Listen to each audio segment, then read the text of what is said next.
Hello दोस्तों, this is Vishakha Daga coming up with next round of New Simplified. India dreams of becoming a superpower and that is not possible unless until हम अपनी domestic capability develop करते हैं arms में. तो उसके लिए हम कोशिश करते हैं अपनी कैपेसिटी डेवलप करें, या तो अकेले नहीं तो किसी के साथ कोलैबोरेट करने के साथ. जैसे जो आपकी बराक 8 मिसाइल है वो उसका एग्जांपल है. तो आज हम कुछ इन्हीं टॉपिक्स के बारे में डिस्कस करेंगे. जैसे सबसे पहले हम पढ़ेंगे मिसाइल टेक्नोलॉजी. बराक को समझने के लिए कंप्लीट मिसाइल टेक्नोलॉजी जानेंगे, रैमजेट इंजन के बारे में जानेंगे, will understand cruise and ballistic missile क्या होते हैं, साथ में हम देखेंगे टैक्टिकल और स्ट्रैटेजिक मिसाइल क्या होती है, बराक मिसाइल के बारे में जानेंगे, साथ में ब्रह्मोस मिसाइल के बारे में भी पढ़ेंगे. चलिए एक एक करके सबको डिस्कस करते हैं, पर पहले मेरे सवाल का जवाब दीजिए. ये स्टेटमेंट पढ़िए और बताइए. About Barak missile, they are jointly developed by India and Russia and if they are set if nuclear capable cruise missile, मतलब इनको न्यूक्लियर कैपेबल क्रूज मिसाइल में की कैटेगरी में देखा जाता है. तो बताइए कौन सी स्टेटमेंट इसमें से ठीक है, पहली या दूसरी, या दोनों सही है या दोनों गलत है. चलिए आगे बढ़ते हैं और सबसे पहले हम समझते हैं कि मिसाइल होती क्या है. पहले भी आप discuss, missiles are basically nothing but they are rocket propelled weapon system जो कि किसी टारगेट पे वॉरहेड को डिलीवर करते हैं with speed and accuracy. This is the entire, मतलब ये रॉकेट मैकेनिज्म पे काम करते हैं जैसे रॉकेट काम करता है, बस इनका ना पर्पस डिफरेंट होता है. रॉकेट को आप यूज करते हो, लॉन्च करते हो कि सैटेलाइट को डिलीवर कर सके. इसको हम लॉन्च करते हैं कि वॉरहेड को डिलीवर कर सके एक्यूरेसी और प्रिसीजन के साथ. इसीलिए अगर रॉकेट काम करता है आपका Newton's third law of motion पे, सिमिलरली मतलब जितना रॉकेट, अगर ये हमारा रॉकेट हो जाता है वो इस पे काम करता है कि आपके यहाँ पे अगर रॉकेट सिस्टम को देखा जाए तो यहाँ पे आपका फ्यूल बर्न होता है. जब फ्यूल बर्न होता है तो उसमें गैसेस प्रोड्यूस होती हैं. जब गैसेस प्रोड्यूस होती है तो वो एक स्पीड से पीछे की तरफ इजेक्ट होती हैं. जितनी स्पीड से गैस पीछे इजेक्ट होती है उतनी ही स्पीड से रॉकेट आगे की तरफ प्रोपेल हो जाता है. This is rocket mechanism.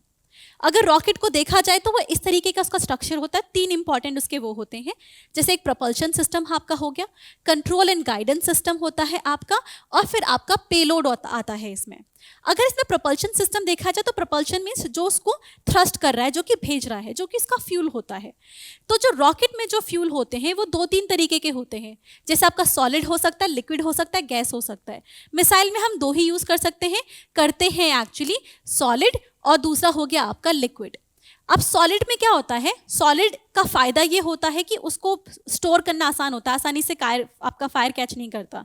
साथ में एक साथ वो जलता है और बहुत सारी एनर्जी अचानक दे देता है. तो इनिशियल थ्रस्ट जो चाहिए होता है ना रॉकेट को उठाने के लिए, आप जो देखते हैं जलने के लिए, उसके लिए हमेशा इस वाली स्टेज में आपका सॉलिड ही रखा जाता है. तो जो फर्स्ट स्टेज होती है वो मोस्टली सॉलिड होती है क्योंकि एक साथ जल के बहुत सारी एनर्जी दे देती है. उसके बाद आपकी लिक्विड स्टेज आती है. बाकी हायर रॉकेट्स में क्या होता है, सो आपकी क्रायोजेनिक स्टेज भी होती है. बट सॉलिड हम यहाँ पे देखेंगे, सॉलिड और लिक्विड 2 स्टेज पढ़ते हैं. लिक्विड स्टेज होने का फायदा ये होता है, इसको कंट्रोल बर्निंग कर सकते हो कि लिक्विड थोड़ा थोड़ा रिश्ता रहेगा, थोड़ा थोड़ा ऑक्सीडाइजेशन प्रोवाइड करो, स्पीड कम करनी हो बढ़ानी हो, ये सब लिक्विड से ज़्यादा पॉसिबल है, सॉलिड से ज़्यादा पॉसिबल नहीं होता.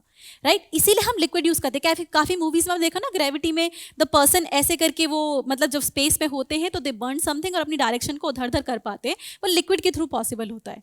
लिक्विड में ही आपका क्या होता है, एक आपका फ्यूल होता है और दूसरा आपका ऑक्सीडाइजर, क्योंकि आग लगाने के लिए ऑक्सीडाइजर की जरूरत होती है जो आपका O2 होता है. जैसे फ्यूल आपका H2 हो गया. अब नॉर्मली काफ़ी सारे जो ऐसे होती हैं मिसाइल्स जो कि H2 और O2 दोनों रखती हैं, बट कुछ रॉकेट सिस्टम ऐसे होते हैं कि वो सिर्फ H2 रखते हैं और ऑक्सीजन आपके एटमॉस्फेयर से ले लेते हैं, एटमॉस्फेयर की ऑक्सीजन को कंप्रेस कर लेते हैं. ऐसे उनको कहते हैं रैमजेट इंजन, मतलब ऐसी टेक्नोलॉजी को रैमजेट कहते हैं. तो ये आपका हो गया रैमजेट. आपको समझ में आ गई कि जब लिक्विड फ्यूल होता है अगर उसमें ऑक्सीजन एटमॉस्फेयर से ली जाए तो रैमजेट होता है. अब इसका फ़ायदा ये है कि पहली बात तो आपका जो रॉकेट सिस्टम है या फिर जो मिसाइल है उसका वेट कम हो जाएगा क्योंकि ऑक्सीजन नहीं रखना पड़ रहा. पर उसका नुकसान भी होता है, और नुकसान ये हो जाता है कि ऐसे केस में क्या होगा, वो सिर्फ वहाँ तक ट्रैवल कर सकता है जहाँ पे ऑक्सीजन हो. जैसे क्रूज मिसाइल तो नीचे नीचे जाती हैं एटमॉस्फेयर में, वो तो इससे काम चला सकते हैं, लेकिन बैलिस्टिक मिसाइल तो एटमॉस्फेयर से ऊपर भी जाती है ना. राइट, अभी हम बैलिस्टिक और क्रूज भी पढ़ेंगे. तो ऐसे केस में आप उसके लिए रैमजेट नहीं यूज़ कर सकते बिकॉज वहाँ पे आपका क्या होगा, ऑक्सीजन अवेलेबल नहीं होगा. तो ये आपने जान ली कि आपकी रैमजेट टेक्नोलॉजी क्या होती है. अब जरा जानते हैं जो आपका ये हमने सीख लिया प्रोपेलर के बारे में, फिर कंट्रोल एंड गाइडेंस सिस्टम के लिए आपके फिन होते हैं या फिर थ्रस्ट देने वाला होता है। डिटेक्शन के लिए आपके सेंसर लगे होते हैं, इलेक्ट्रॉनिक सेंसर, जैसे आपके आईआर सेंसर होते हैं, वो हीट पे काम करते हैं कि जब ये फ्यूल है, फ्यूल जलता है तो बहुत हीट जनरेट होती है, उस हीट को सेंस करके इसको डिटेक्ट किया जा सकता है, तो डिटेक्शन सिस्टम होता है। साथ में आपका आ गया पेलोड। पेलोड मीन्स आप जो डिलीवर कर रहे हो, जैसे रॉकेट में पेलोड में यहाँ पे यहीं से फर्क हो जाता है, दोनों की सेम टेक्नोलॉजी है। रॉकेट में पेलोड में आप सैटेलाइट वगैरह भेजते हो, लेकिन जब आप मिसाइल इसको बना देते हो तो यहाँ या तो नॉर्मल होगा जो आपके नॉर्मल वेपन्स होते हैं, या फिर आपका न्यूक्लियर वेपन हो सकता है। न्यूक्लियर, जब न्यूक्लियर डिलीवर करते हैं उनको न्यूक्लियर मिसाइल्स कहते हैं। अब आते हैं आपके tactical missiles and strategic missile. This is more of a distance के बारे में, और आपने कैसा डिस्टेंस और आपने कैसा आपने पेलोड यूज किया है। जैसे अगर फ्यू 100 किलोमीटर है कि 350, एग्जाम्पल पृथ्वी आपकी 350 किलोमीटर तक जा सकती है, वो आपकी टैक्टिकल मिसाइल है। लेकिन जो आपकी अग्नि 5 है वो 5 से 8000 किलोमीटर तक जा सकती है, तो वो आपकी स्ट्रैटेजिक मिसाइल हो गई, वो थाउजेंड्स ऑफ किलोमीटर आपके कॉन्टिनेंट्स भी क्रॉस कर सकती है। साथ में स्ट्रैटेजिक वेपन्स न्यूक्लियर केपेबल भी होते हैं। So this is how it is based on distance. अब आते हैं cruise and ballistic missile. Cruise and ballistic missile को समझना हो तो उसमें बस यही होता है, ये मैं पहले भी आपको करा चुकी हूँ, कि बैलिस्टिक मिसाइल समझ लीजिए कि उसमें इनिशियल थ्रस्ट दिया जाता है, इनिशियल थ्रस्ट के बाद उसका फ्यूल खत्म हो जाता है, फिर वो अपनी इनिशियल वेलोसिटी और ग्रेविटी के कंट्रोल में होता है, सिर्फ एक फोर्स इधर लगती एक इधर, और बीच में वो इस तरीके से आ जाती है। इसको कहते हैं बैलिस्टिक मिसाइल, सिर्फ इनिशियल थ्रस्ट दिया और इनिशियल गाइडेंस होती है। लेकिन क्रूज में क्या होता है, through out the trajectory fuel use होता है, राइट, थ्रू आउट यूज होगा और साथ में गाइडेंस भी होती है। आपके क्रूज मिसाइल हो गए, ये एटमॉस्फेयर में लो लेवल पे जाते हैं तो इनको डिटेक्ट करना मुश्किल होता है। ये बेसिक 3 डिफरेंस हो गए। थ्रू आउट द ट्रेजेक्टरी आपका फ्यूल गाइडेंस अच्छा होता है, और साथ में लो लेवल जाते हैं तो इनका डिटेक्ट करना मुश्किल हो जाता है। आप बेसिक समझ गए, अब आपके लिए बराक समझना आसान है। बराक का हिब्रू मीनिंग होता है लाइटनिंग। हिब्रू से एक चीज़ क्लियर हो जाती है कि इसको बनाने वाली जो कंट्रीज हैं वो इंडिया एंड इजराइल है। सो इंडिया एंड इजराइल ने जॉइंटली इसको डेवलप किया है, लेकिन इनिशियली इसको जो बनाया था दैट वाज इजराइल ने। बराक 1 इंडिया जो आपकी इजराइल की बनाई हुई वो थी, उसी के साथ हमने 2006 में इजराइल के साथ एक कॉन्ट्रैक्ट साइन किया, तब से हम इंडिया और इजराइल साथ में मिलकर इस टेक्नोलॉजी को डेवलप कर रहे हैं। इसमें इंडिया इसराइल को देखा जाए तो अब जो हमारी जो बन रही है वो long range surface to air missile. आपने जब टेक्टिकल मिसाइल पढ़ी थी तो हम उसमें देखते हैं कि मिसाइल 3 तरीके की होती है, या तो एयर टू एयर हो सकती है, हवा से हवा में, कि एक एयरप्लेन दूसरे एयरप्लेन को मिसाइल से टारगेट कर रहा है, राइट, तो हवा से हवा में गए। इसका एग्जाम्पल आपका अस्त्र है इंडिया में, राइट। एक होती है आपकी सरफेस से एयर, कि आपने यहाँ से टारगेट किया और आपके एरोप्लेन को टारगेट किया, नीचे जमीन से एरोप्लेन को टारगेट किया। इसके एग्जाम्पल आपके हमारे हो जाते हैं, इसके एग्जाम्पल यही हमारी बराक मिसाइल हो गई, राइट।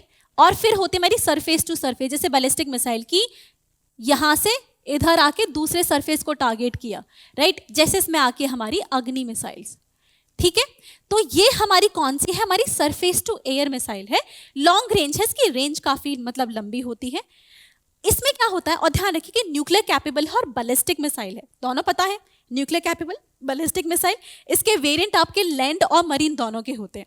इसके वेरिएंट देखे जाएं तो एक आपका लैंड लॉन्ग रेंज है, दूसरा लॉन्ग रेंज जो मिसाइल्स है वो नेवी के लिए मोस्टली डेवलप की गई है, सबसे पहले हमारी नेवी के लिए आई थी। फिर जो हमारी मीडियम रेंज है वो मोस्टली लैंड के लिए डेवलप की गई थी, राइट। लेकिन अब जो न्यूज़ में जो मीडियम रेंज है उसे एयरफोर्स को दिया गया है। So this is important. Long range mostly navy के पास है, मीडियम रेंज आपकी लैंड और आपकी एयरफोर्स के पास होती है। जो आपकी ये आपकी MX एक्सटेंडेड वर्जन जो थी, एक ये आपकी फ्लेक्सिबल है, इसकी रेंज इतनी कम ज़्यादा नहीं है, फ्लेक्सिबल होने की वजह से लैंड और नेवी दोनों के पास है। और एक आपकी LX एक एक्सटेंडेड वर्जन और आई है, उसमें क्या होगा, ये आप पढ़ेंगे बराक में, इसकी रेंज 70 से 80 किलोमीटर है। एक्सटेंडेड वर्जन में उसकी रेंज 150 किलोमीटर हो जाएगी, और ये मल्टीपल टारगेट्स को बियॉन्ड विजुअल रेंज भी टारगेट कर सकती है। एक साथ इतने सारे टारगेट को जो आपकी रेंज से भी आपको दिख नहीं रहे उनको भी टारगेट कर पाएगी। ये आपका नेक्स्ट वर्जन होगा। आगे आप देखेंगे इसमें फर्दर कि जो इसकी स्पीड है वो 3 मैक है। इसीलिए ध्यान रखिएगा, कुछ ना मिसाइल्स को कहते हैं सबसोनिक, सुपरसोनिक वगैरह। अब ये कैसे होता है, स्पीड ऑफ साउंड जो आपकी एयर होती है वो 380 किलोमीटर पर सेकेंड होती है। अगर इससे कम स्पीड होगी, 380 से कम होगी, तो उसको मतलब 380 को हम क्या मान लेते हैं, 1 मान लेते हैं, राइट, 1 मान लिया। अगर इससे कम स्पीड हुई, राइट, अगर इससे कम स्पीड आपकी हो जाती है, इससे कम अगर आपकी स्पीड हो जाती है तो उसको कहते हैं सबसोनिक, राइट। अगर 1 से ज्यादा हो जाएगी तो आपका सुपरसोनिक होगा। 1 मैक्स से ज्यादा, 380 मीटर पर सेकेंड से ज्यादा होगी तो आपका सुपरसोनिक हो जाएगा। और अगर 5 टाइम्स ऑफ आपका 380 हो जाता है, उससे ऊपर हो जाएगी तो आपका हाइपरसोनिक हो जाएगा, राइट। 380 को 1 माना, राइट, तो 380 के 1 हो सकता है, 1 सोनिक, 1 मैक, 380 हमारा 1 हो गया, तो ये हमारा 1 मैक हो गया, ठीक है। और अगर 2 मैक मतलब 380 इंटू 2, 3 मैक मतलब 380 इंटू 3, तो 380 हमारा 1 हो गया। तो अगर 1 मैक से कम होगी तो आपकी सबसोनिक होगी, 1 मैक से ज्यादा होगी तो सुपरसोनिक होगी, और अगर 3 और 5 मैक से ज्यादा हो जाएगी तो हाइपरसोनिक हो जाएगी। 380 मीटर पर सेकेंड इज 1 मैक, राइट। तो इसकी 3 मैक है, मतलब 3 इंटू 380 मीटर पर सेकेंड। रेंज इसकी 7 से 100 किलोमीटर, मैंने पहले ही बता दिया। ये 3 टन की है, 70 kg का पेलोड लेके जा सकती है, पेलोड आपने देखा जो उसमें रख सकते हैं। साथ में इसकी 7.5 मीटर लेंथ है। ये बहुत लीथल है बिकॉज ये 360 डिग्री कवरेज कर सकती है, अपने आगे पीछे ऊपर नीचे कहीं भी ये टारगेट को अटेन कर सकती है। ये इसलिए भी लीथल है कि ये एक साथ मल्टीपल टारगेट्स को टारगेट कर सकती है, कि मतलब 4-5 टारगेट है इधर उधर, तो बिल्कुल सेंटर में जाके एक्सप्लोड कर देगी कि बहुत सारे टारगेट एक साथ कवर हो जाए, राइट। तो इस तरीके से अपना प्रेसिजन रखती है ये। इसके साथ क्या है, ये all weather and day and night दोनों में काम कर सकती है, कि रात में भी इसके सेंसर अच्छे काम करते हैं और किसी भी वेदर में काम कर पाती है, दैट्स व्हाई इसे लीथल मानते हैं। अब आते हैं ब्रह्मोस मिसाइल। ब्रह्मोस में डिफरेंस ये है कि वो इंडिया और इजराइल ने बनाया था, इसको इंडिया और रशिया ने बनाया है। इनफैक्ट इसका नाम भी दोनों से ही बनता है, जैसे ब्रह्मपुत्र रिवर हमारी इंडिया की रिवर है और जो मस्कवा रिवर है वो रशिया की फेमस रिवर है, दोनों से मिलकर इसको बनाते हैं। This is a version of Russia की P-800 ऑनिक्स करके एक मिसाइल थी जो कि क्रूज मिसाइल थी। ध्यान रखिएगा, वो आपकी बैलिस्टिक थी, ये आपकी क्रूज है। This is a cruise missile, right, नीचे से जाएगी बैलिस्टिक, वो ऐसे जाती है। साथ में इसकी रेंज आपकी 300 किलोमीटर है, उसकी 70 से 100 थी। ये अब MTCR missile technology control regime का जब हमने साइन किया था, उसके बाद इसकी रेंज 450 से 600 किलोमीटर हमने कर दी है। ये 2 स्टेज है, मैंने आपको बताया था ना, प्रोपेलर में सॉलिड हो सकता है, लिक्विड। ये 2 स्टेज है। इसका पहला जो फेज है वो सॉलिड है, बूस्टर इंजन। दूसरा आपका लिक्विड रैमजेट इंजन है आपका, ये समझ लिया। एंड देन इसकी स्पीड 2.8 मैक है, 2.5 टन है और मल्टीपल आपको ये टारगेट कर सकती है। तो आप मुझे सवाल का जवाब दीजिए कि they are jointly develop by India and Russia. BrahMos है, ये न्यूक्लियर कैपेबल है, बट आपकी जो बराक है वो क्रूज नहीं है, तो इसका आंसर नीदर ऑफ दोस है। सो आप वीडियो पसंद आए तो लाइक करें, सब्सक्राइब करें। Thank you so much. Current Affairs by Forum IAS is an all-in-one program that covers the dynamic aspect of the syllabus from both prelims and mains perspectives. Last year, we have helped more than 100 students crack IAS with our current affairs classes.